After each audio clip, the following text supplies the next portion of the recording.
Muy buenos días, queridos amigos, bienvenidos al canal Tiempo y Atención. Entrando en libertad, saliendo en libertad. Hoy comienzo un nuevo podcast que seguro que os va a interesar muchísimo y que tiene que ver con el chamanismo. Le vamos a dar una vuelta de tuerca al chamanismo, igual que le estamos dando a Jacobo Greenberg, a Krishnamurti, a David Hawkins, pero además de verdad, profunda, con un montón de información. También vamos a entrar en el mundo de los nootrópicos, en el mundo de la psicodelia, de cabeza y sin miedo y sin vergüenza. El mundo del chamanismo,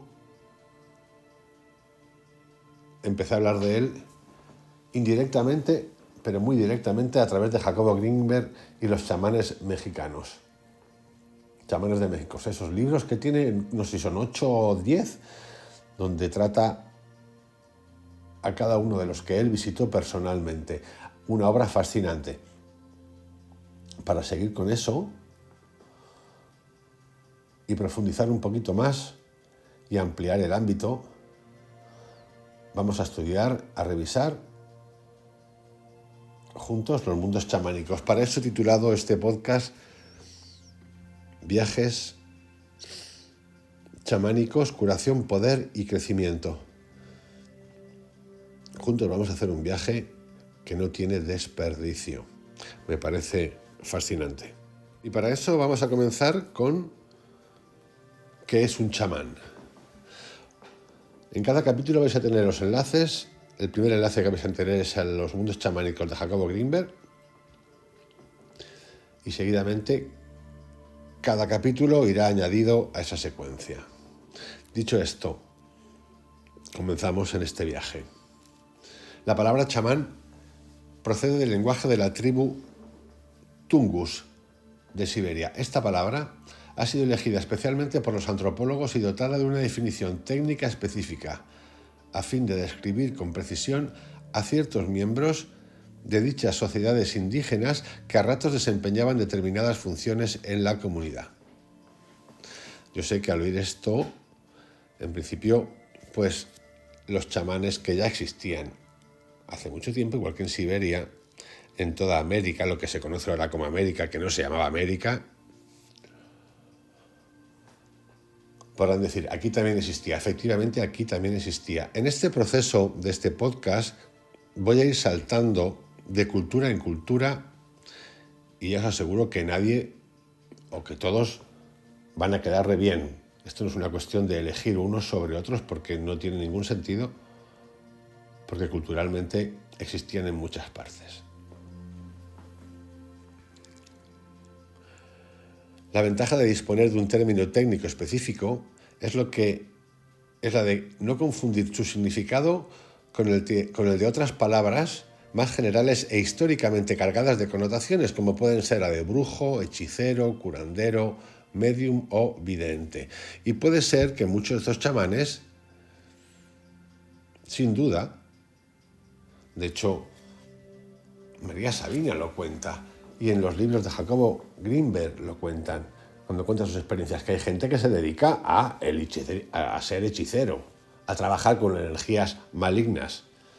Puede darse el caso, y se da muchas veces, que un chamán contiene un montón de cosas.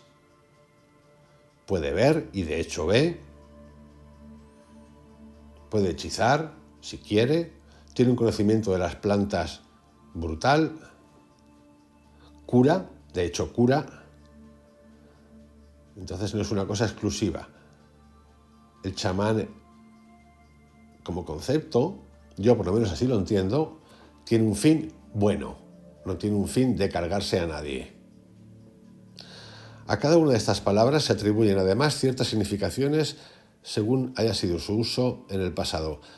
Si queremos calificar a chamanes o de chamanes a ciertas personas en la sociedad occidental contemporánea, podemos evitar mucha confusión atendiéndonos al significado exacto del dicho término. Y aquí, de nuevo, ya iré a los chamanes mexicanos, no mexicanos, de América,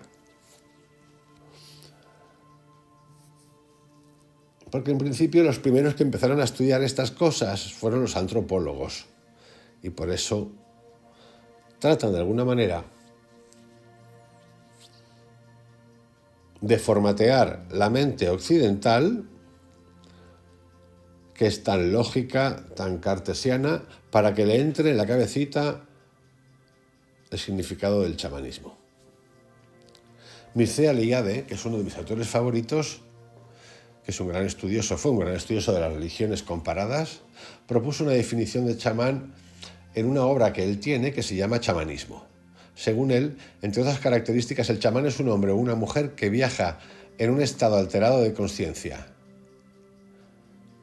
al que en otros escritos se denomina estado de consciencia chamánico o ECC, incluido habitualmente por el toque rítmico de tambores o de otros instrumentos de percusión o en algunos casos por el uso de drogas psicoactivas. Por ejemplo, las setas, el Bufus alvarius. Hay muchas plantas también, muchas, de hecho las trataremos aquí. Utilizando un término de Carlos Castaneda en su estado de conciencia chamánico, el chamán viaja a la realidad no ordinaria. Estos viajes se emprenden generalmente para ayudar a los demás, importante eso, a los miembros de la comunidad, de muchas formas distintas. Por ejemplo, puede que el chamán viaje para diagnosticar o tratar alguna enfermedad por motivos adivinatorios o proféticos, para la adquisición de poder a través de su interacción con los espíritus, los animales de poder, los guardianes u otras entidades espirituales. Para establecer contacto con los guías o maestros de la realidad no ordinaria, a quienes puede que el chamán pida consejos relacionados con problemas tribales o individuales, o para ponerse en contacto con los espíritus de los difuntos. Durante dichas actividades el chamán suele permanecer consciente, así como en control de sus facultades y de su voluntad. Y es atípico que sufra amnesia al regresar a la realidad ordinaria. Es atípico, pero por ejemplo en algunos de los libros de los chamanes de México, Jacobo recuerda, no recuerdo cuál en particular, que una vez salido de ese trance no recordaba. Pero bueno, el que sea atípico no quiere decir que no ocurra, es simplemente atípico. Es decir, que ocurre de vez en cuando. Vamos ahora, después de esta definición de chamán, que seguro yo os invito que aportéis lo que queráis, lo que creáis. Esto está abierto a que todos aprendamos y a que esto se haga cada vez pues, más información para más conocimiento y más cercanía. A chamanes y mediums. Existen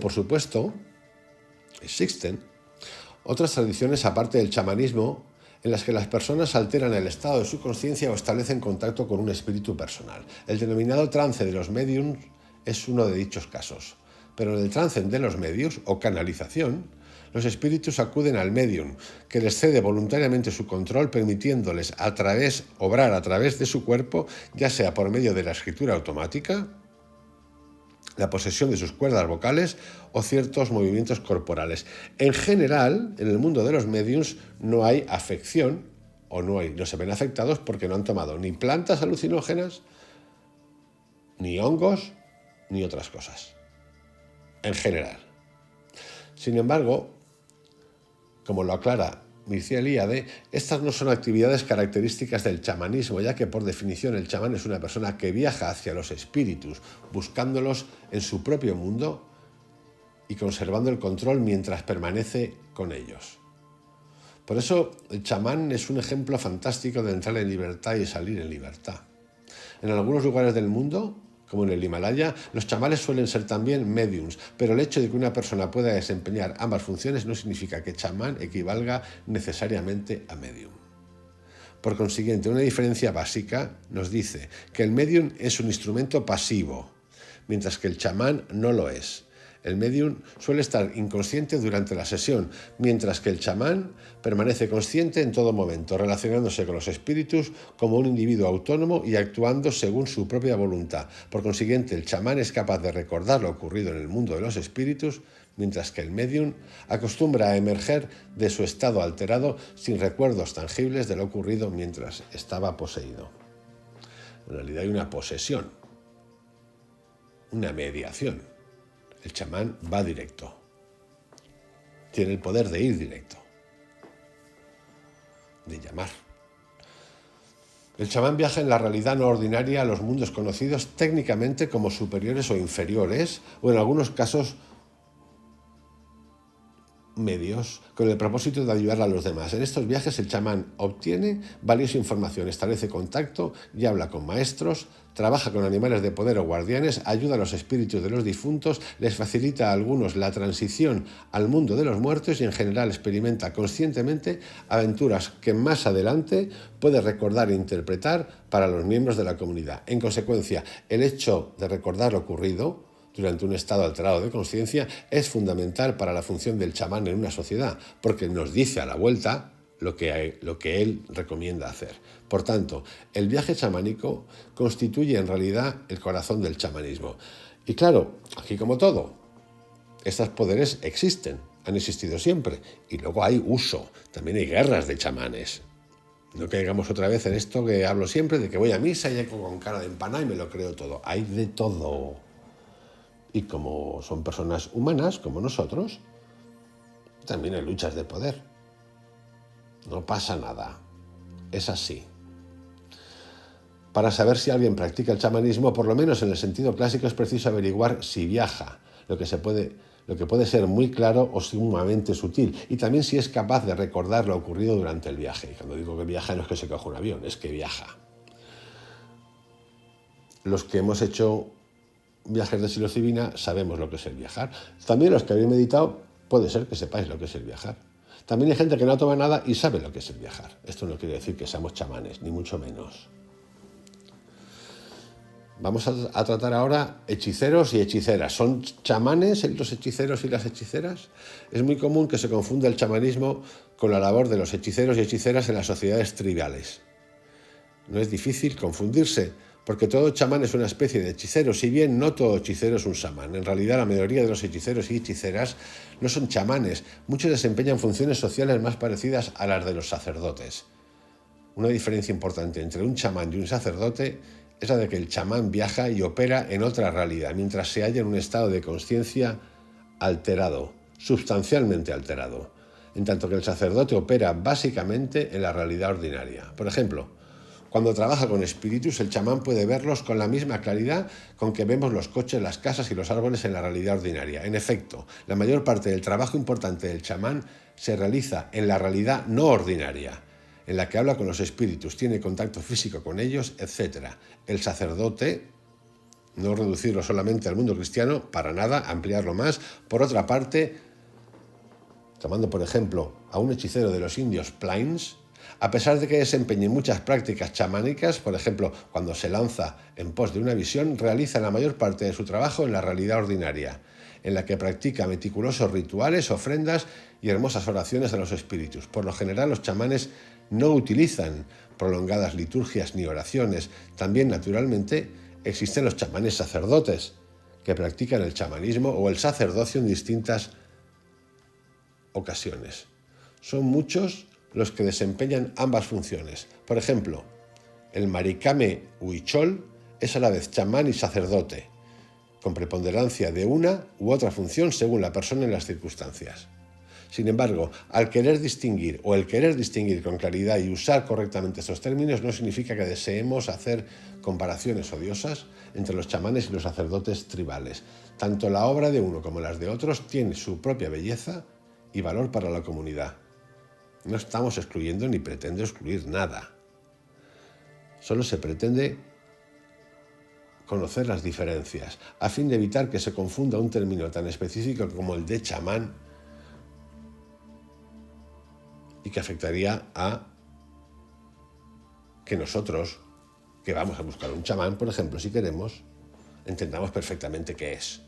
Y puede ser muchas cosas. Puede ser que cuando vayamos, porque iremos referenciados, obviamente, no sepamos muy bien si es chamán, si es hechicero, si es chamán y hechicero, pero bueno, esa parte es el riesgo de la vida, igual que el que toma setas psilocibias. Así es. Nuestra herencia chamánica. Evidentemente, los chamanes también hacen otras cosas además de viajar a la realidad no ordinaria. Algunas de ellas, tales como hablar con las plantas, los animales o con el conjunto de la naturaleza, pueden parecerles bastante extrañas a las personas de nuestra cultura occidental, totalmente cientificada, lógica, que hemos perdido la sacralidad. Está claro que desde el punto de vista de la psicología occidental, estas actividades parecen neuróticas o propias de un perturbado mental. Con el tiempo, yo por lo menos voy viendo que el perturbado mental ha venido a través de la farmacología, estando el mundo occidental de progreso en un estado verdaderamente paranormal. No lo digo de broma, lo digo porque lo pienso. No obstante, nuestros antepasados las practicaron y lograron sobrevivir 3.000 millones de años. Perdón, me he pasado 3 millones de años, mientras que los países civilizados de la actualidad, en los que la gente no habla con el planeta ni con sus habitantes, nos enfrentamos por incomunicación tal vez a la posibilidad de una destrucción nuclear y de una catástrofe ecológica. Es decir, Occidente ha perdido el sentido de la realidad. Sí, de la realidad real, es decir, del campo. Los niños piensan hoy que los pollos comen golosinas, que los osos hablan y que el pollo nunca muere. Hacen terapias de burritos, se asustan de una culebra, ven un alacrán, salen corriendo. Yo tuve la suerte, como tantos otros de mi época, pues sería de los últimos en los que esto lo pude vivir en directo, con lo cual está muy bien. Esto no quiere decir nada del chamanismo, para nada en absoluto, simplemente que uno conoce, porque ha vivido desde pequeño, lo que es la naturaleza del ser humano, de dónde viene la comida, qué son los animales, cómo se cazan, cómo se pelan y tantas otras cosas. De hecho, por ende, estar expuestos al campo tanto tiempo, pues hacía que nuestro sistema inmunológico se potenciara. De estos hechos podemos deducir nuestras propias conclusiones en cuanto a la mayor sensatez de unos y de otros supuestos culturales. Es decir, hay que abrir el abanico, hemos de abrir el abanico para entrar en el mundo del chamanismo. Sí. Tampoco caer en la estupidez, porque ya os he dicho tantas veces en este canal que yo creo que hemos caído en la estupidez cuando de repente hubo una horda que se trasladó después de decir, los cristianos católicos como queman y quemaban y tal, y de repente se fueron todos al budismo y se han tragado el budismo sin saber que en el budismo también pasan muchas cosas como pasaban, por cierto, antes en la Iglesia Católica. Es decir, cuestiones de poder. Esclavos, por ejemplo. Esclavos.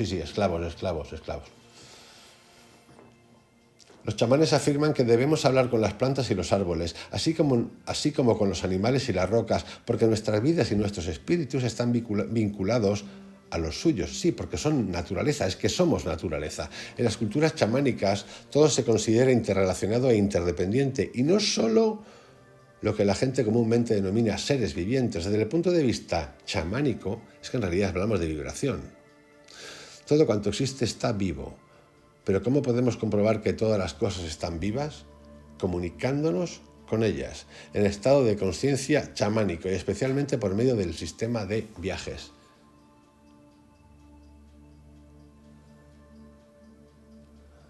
Antiguamente en Occidente se pensaba que primero estaba la materia y luego la mente, y luego cambió la cosa, primero la mente y luego la materia. Con el tiempo vamos dándonos cuenta de que somos todo vibración. Y sí, también parto de la base, la esencia, que culturalmente depende de dónde estemos, en el Amazonas, en Siberia, en la India, donde queráis, las visiones que podamos tener de un chamán o no chamán van a ir acordes con nuestra geografía y nuestra cultura. No tengo ninguna duda de esto. Creo que el sistema de conciencia que tenemos interiormente hiperpotenciado nos desarrolla esas formas y figuras del medio en el que vivimos para que nosotros podamos procesar y entender. En el fondo, creo que todo es vibración, conectar con cierta vibración, y hay muchas, por cierto. A pesar de que la palabra chamán procede de Siberia, la etimología, el propio chamanismo es una tradición extendida por todo el mundo. Se ha practicado en todos los continentes habitados y en Occidente solo ha sido eliminado debido a la influencia de la Iglesia católica. Por ejemplo, a través de la Inquisición, igual que actuó aquí, actuó en lo que más tarde se denominaría América, con los hongos mágicos, la carne de los dioses, que se la liquidaron, la escondieron del mapa, no sea que la gente pudiéramos pensar por nosotros mismos.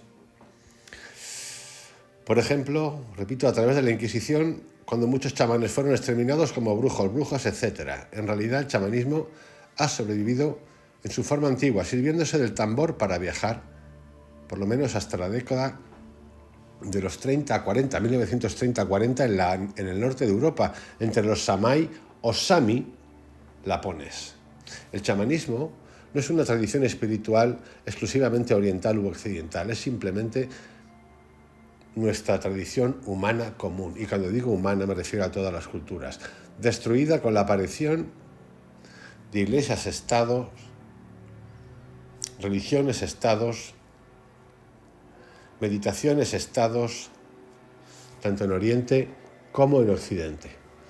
Una de las razones por las que se lo elimina es el menosprecio que supone para la Iglesia estatal y tantos otros, porque cuidado, las instrucciones meditativas, todas las que conocemos de Occidente y muchas budistas, no aceptan esto del chamanismo como tal. Ellos tienen en el budismo gente que tiene visiones, pero lo del chamanismo y la ingesta de plantas y hongos, no. Ya os digo yo que no les gusta, que lo consideran drogarse. Hay que joderse hasta qué punto llega la cosa, ¿no? Muchos de ellos lo hacen porque son ovejas que siguen a los líderes que le han comido la cabeza y no tienen mala fe, pero en el nacimiento de esa prohibición, igual que en la Inquisición, había mala fe. Cuando alguien impide que una pareja de novios se bese en una iglesia no cristiana, no católica, del rito que sea, lo que hay es mala fe. Lo siento mucho, pero es lo que pienso. Porque están tratando el amor, que también es un beso, y están viendo solo el sexo como depravación. En fin, cosas de este mundo y del siguiente. Una de las razones por las que se lo elimina es el menosprecio que supone para todo lo institucional, religiones, todas, o por lo menos para sus organizadores, todas, el hecho de que circulen centenares y millares de profetas. Claro, es que, por ejemplo, con la psilocibina, cada uno llevamos un profeta dentro, porque el viaje es un espectáculo. Entonces, claro, ¿quién va a controlar esto si vamos cada uno pensando en nuestras cosas? En el chamanismo, cada uno es su propio profeta y obtiene revelaciones espirituales directamente de las fuentes más elevadas. Yo no quiero entrar en lo de fuentes más elevadas, porque esto de fuentes más elevadas, menos elevadas, es un poco complicado. Vamos a ver, yo diría más de energías positivas o de energías negativas que han de existir como todo. Dicha gente pone en peligro el orden establecido. Son subversivos. Después de todo, si cada uno es una autoridad, la posibilidad de crear un monopolio basado en el privilegio de acceso o el derecho a interpretar la palabra de Dios, de lo que tú quieras, de unos pocos profetas oficiales o libros sagrados, es sumamente remota. Tanto si examinamos la historia de Oriente como la de Occidente, vemos que han tenido lugar muchas eliminaciones de chamanes por parte de las autoridades de diversos tipos de religiones, incluidas las meditativas, las que utilizan la meditación, estatales a lo largo de lo que denominamos civilización. Pero ahora estamos en una época, por lo menos en gran parte del mundo, yo diría Europa y sobre todo América, toda América, en la que la gente ya empieza a quitarle velos a esto. Tampoco tengo yo mucha ilusión en esto, en el sentido de que estoy ilusionado, porque no, todavía estamos un poco... Bueno, en realidad hemos cambiado religiones, hemos cambiado iglesias por publicidad o por teléfonos. Sí, es lo que pienso. En algunos casos, como por ejemplo en Escandinavia, donde los misioneros luteranos todavía les prohíben el uso del tambor a los lapones. Yo creo que esto ya ha cambiado. Probablemente porque saben que funciona. Pero en general, lo del chamanismo no está perseguido.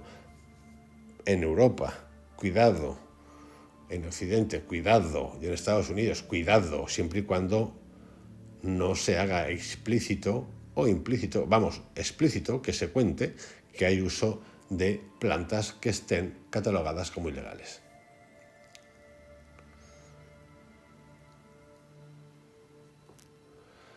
La idea es despertar y reconocer que esto existe y siempre ha existido en los seres humanos, volviendo a una visión del mundo más sana y sensata que poseíamos con anterioridad a la fundación de las religiones, todas ellas, de las sectas, todas ellas.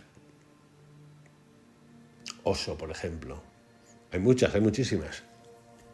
Yo le llamo 8 o 9. De la religión como Estado, es decir, de las teocracias.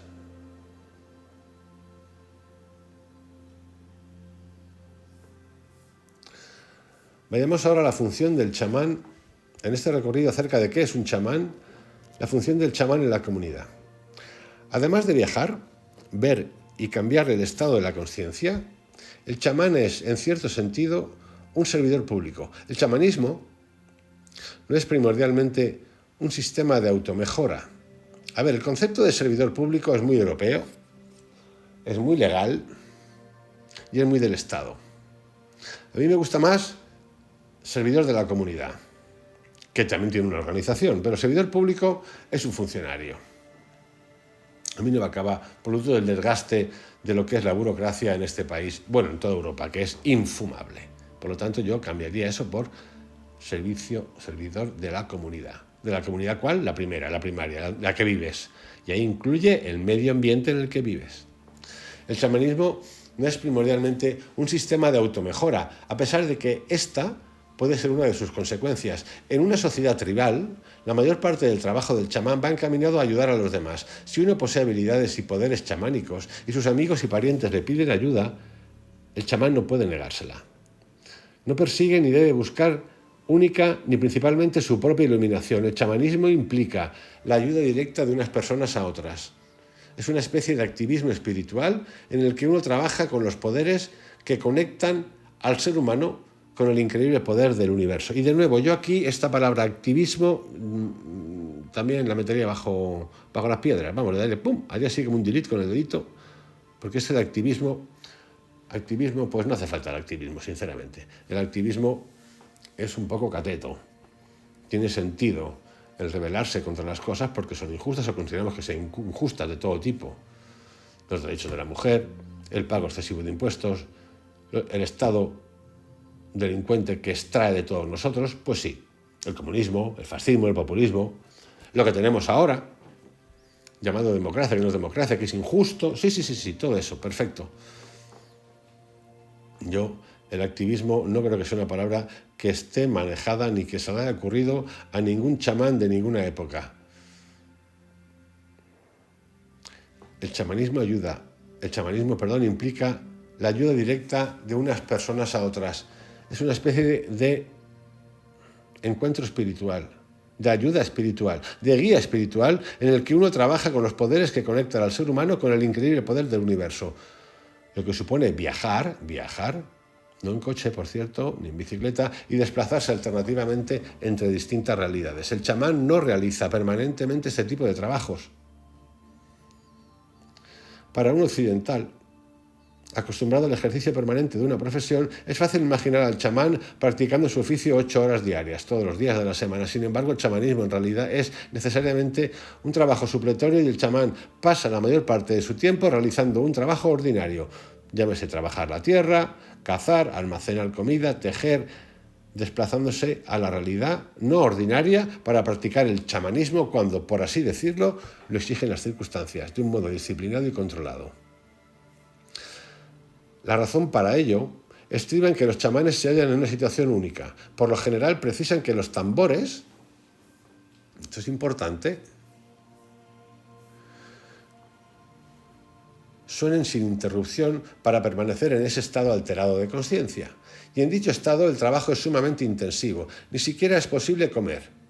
Por consiguiente, es inconcebible que alguien pueda permanecer en ese estado de conciencia alterado el día entero, de un modo regular.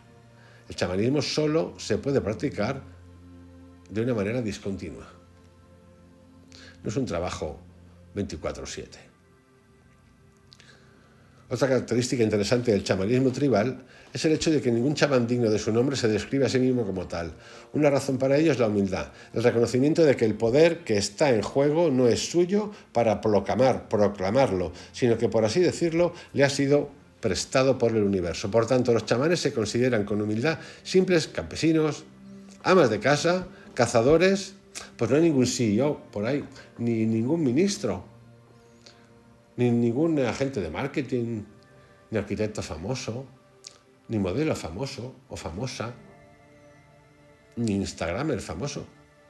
No.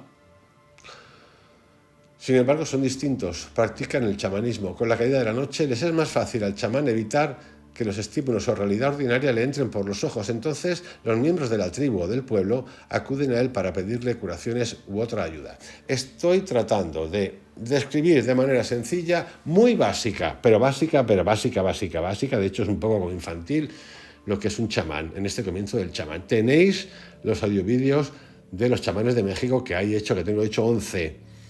Ahí entro en más detalle utilizando los libros de Jacobo Greenberg, mucho más detalle acerca de estas cosas. Tenéis el documental sobre María Sabina también, fascinante. Vamos a ir profundizando más, mucho más.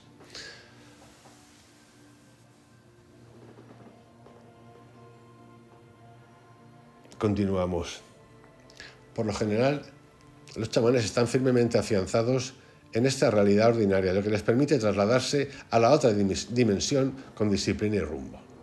Vamos ahora a lo que mucha gente le tiene pánico, a los tambores, que es la música, a las drogas, que son las plantas, incluidos los hongos, y a los estados alterados de conciencia. Esto hay mucha gente que no le gusta.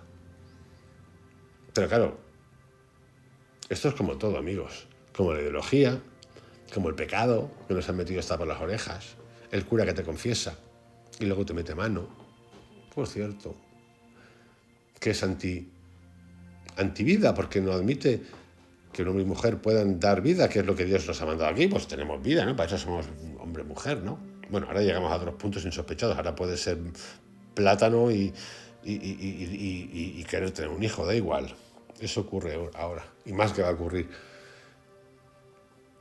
Pero hay gente que le tiene miedo a esto, no le tiene miedo a los fármacos, pero a esto sí. Pero como todo, ¿sirve la meditación, sí o no? ¿Sirven los psicodélicos, sí y no? Así que vamos a romper algunas cosas aquí. La idea de que todos o la mayoría de los chamanes deben usar o usan drogas psicodélicas, plantas psicodélicas, porque lo de la droga es una planta, amiga, no es una droga, es una planta que tiene una serie de condiciones químicas, ¿vale? No es una droga, no, ahí no tienes droga andando, planta de droga, seta droga, no, es una planta, un hongo con química. La idea de que todos los chamanes, o la mayoría, usan plantas psicodélicas para viajar es falsa, y es cierto que es falsa. Hay muchos que sí, muchos que no. María Sabina sí utilizaba, pero desde bien pequeñita, pero hay gente que no. El Alto Amazonas es un área donde los chamanes dependen de sustancias psicodélicas como la ayahuasca para alcanzar la realidad no ordinaria, pero hay gente que sí, gente que no. En otras partes del Amazonas y del Valle del Orinoco, el uso de psicodélicos aspirados por la nariz está también bastante extendido. En Siberia, la seta Amanita muscaria ha sido considerada tradicionalmente como instrumento del chamán. Pero también es cierto que en la Unión Soviética, antigua Rusia, ha habido muchos chamanes que no suelen utilizarla y emplean solamente el tambor. Es un extra. Es decir, que hay chamanes que pueden entrar en ese contacto solamente con el tambor, y hay otros que combinan el tambor con el alucinógeno, la planta. No pasa nada. En realidad, el sonido es simple y monótono. De hecho, en el viaje psiconáutico de Stanislav Grof dice maneras, meditación, plantas psicodélicas, música, estados alterados a través de la luz. Así hay viajes, así se hacen muchos de los viajes. En realidad, el sonido simple y monótono de los golpes de tambor constituye el vehículo más común del viaje chamánico y no los productos psicodélicos. No estamos, ni estoy, ni voy a eliminar ninguno. Pero el tambor es importante. Luego podemos entrar en una serie de preguntas como la siguiente. ¿Cómo reconocer a un chamán? Yo es un tema que incluso me lo voy a saltar porque al final yo creo que a esa pregunta no se llega leyendo, no se llega escuchando lo que diga alguien, se llega experimentando. Sí, igual que al viaje psicodélico se llega haciéndolo, igual que a la meditación se llega haciéndola, igual que a la medicina se llega tomándola. ¿Y eso de quién depende? Sola y únicamente de nosotros. Aquí tenemos el primer capítulo, queridos amigos. El próximo es interesantísimo también, se llama Éxtasis y Sacrificio. Preparados para el viaje que ya ha comenzado. Un abrazo grande y os invito a que, por favor, me facilitéis, me contáis cualquier experiencia, cualquier libro que sea de interés y que seguramente yo no conozco, para compartir y saber todos un poquito más acerca del chamanismo. Hasta mañana.